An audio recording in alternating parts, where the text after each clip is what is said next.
শনিবার রাত 8:30টার দিকে রাজধানীর পুরানা পল্টনের সাব্বির টাওয়ারের 11 তলার গোডাউনে আগুন লাগে। সন্ধ্যা 8টা নাগাদ যখন ফোন পাই আমাদের অফিস 9 তলায়, তখন শুনি যে আমাদের বিল্ডিংয়ে আগুন লাগছে। তো আগুন লাগার পরে আমরা তাৎক্ষণিকভাবে চলে আসার পরে এখনো দেখছি আগুন জ্বলতেছে, নিবে না। সাব্বির টাওয়ারে আগুন লেগেছে।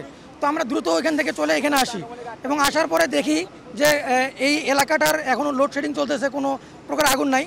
তারপরে সাথে সাথে ফায়ার সার্ভিস আসে। খবর পেয়ে ফায়ার সার্ভিসের 7টি ইউনিট ঘটনাস্থলে আসে আগুন নেভাতে। এই সময় পুলিশ, র্যাব ও সেনাবাহিনীর সদস্যরা তাদের সহযোগিতা করে।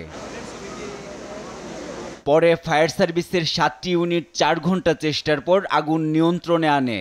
আগুন লাগার ঘটনাটি তদন্তে বিশেষ কমিটি গঠন করা হবে বলে জানান ফায়ার সার্ভিসের এ কর্মকর্তা। 12:25 সময় আমরা আগুন সম্পূর্ণ আমাদের নিয়ন্ত্রণে নিয়ে আসছি। এখন আগুন আমাদের সম্পূর্ণ নিয়ন্ত্রণে আছে। নির্বাপন কাজ চলছে। এখনই আমরা কারণের দিকে যাচ্ছি না বা কারণ খুঁজে বের করার কাজ এখনো আমরা করছি না। অগ্নি নির্বাপন শেষ হবে, এরপর আমরা আগুন লাগার কারণ বের করব। ভবনের উপরে গোডাউন করার আইনত কোনো ভিত্তি নেই। নগরীতে ভবনগুলোর নিজস্ব আগুন নেভানোর ব্যবস্থা থাকার প্রয়োজন বলে মনে করেন কলকারখানা ও প্রতিষ্ঠান পরিদর্শন অধিদপ্তরের এ কর্মকর্তা। এর উপরে আসলে টিনের কোনো শেড করে কোনো ধরনের গোডাউন অথবা থাকার জায়গায় এই ধরনের করার আসলে আইনগত কোনো ভিত্তি নাই। তো দেখা যাচ্ছে যে বিল্ডিং সিকিউরিটি গার্ড থাকার জন্য কি যারা ক্লিনার আছে ছোট ছোট পোস্টার থাকার জন্য করা হয়, এগুলো আসলে কোনো ধরনের কোনো বৈধতা আসলে নাই।